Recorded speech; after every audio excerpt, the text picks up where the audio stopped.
Apti Alaudinov, the commander of the Akhmat Special Forces unit, offered a detailed update on the battlefield conditions in the Kursk region during a televised address, reporting significant gains by Russian forces and praising local residents for their unwavering resilience.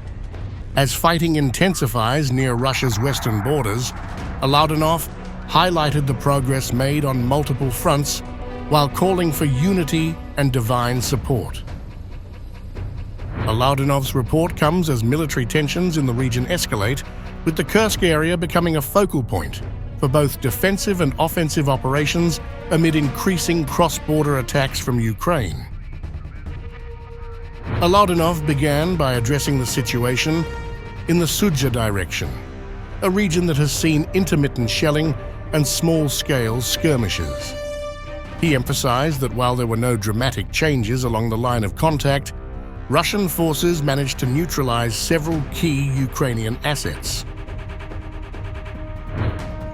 Our units, through joint efforts, managed to destroy several pieces of enemy equipment, including an artillery installation, a mortar, and a few hexacopters, which we call Baba Yaga, along with the crew.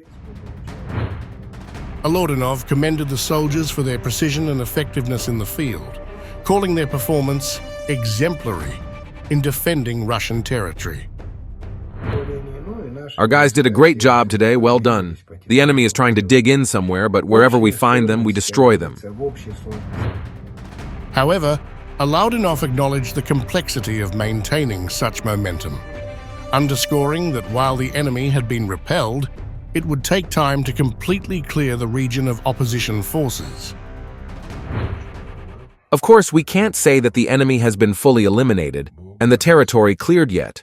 This is a painstaking task. There are nuances and complexities, and any work has to be done carefully, thoroughly, and without rushing. Shifting his focus to other active battle zones, the Akhmat commander praised the success of Russian forces in the village of Borki.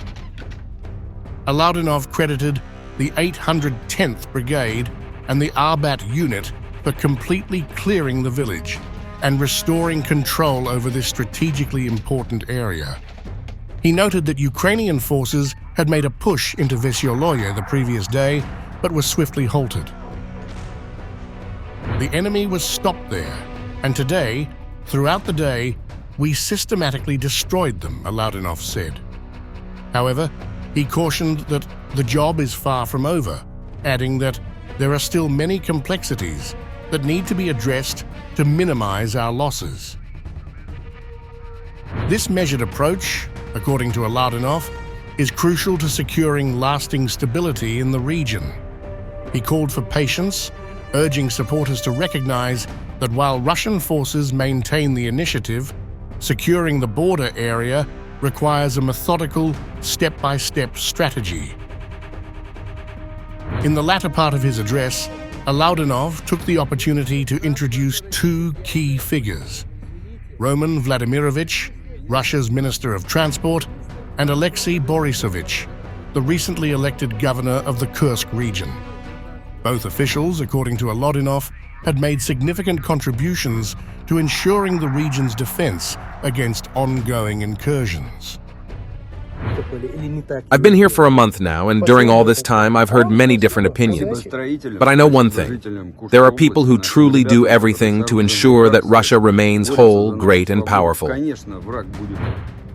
He specifically praised Vladimirovich for his work in constructing fortifications along the border, which he described as both essential and expertly executed. Responding to online critics who questioned the effectiveness of these fortifications, Alaudinov dismissed such criticisms as uninformed. I've seen how precisely these structures were built. Underground, people had everything they needed. Even the Ukrainians who entered our territory and took some of these strongpoints were shocked in those video clips online. Everything was there. You could live underground with all the necessary provisions. It was done very precisely. Let the dogs bark. The caravan moves on. Please don't stop. Do everything you can to ensure that we clear the Kursk land of fascists. Alaudinov's remarks were not only military-focused, but also deeply personal, reflecting on the bravery of the people living in the Kursk region.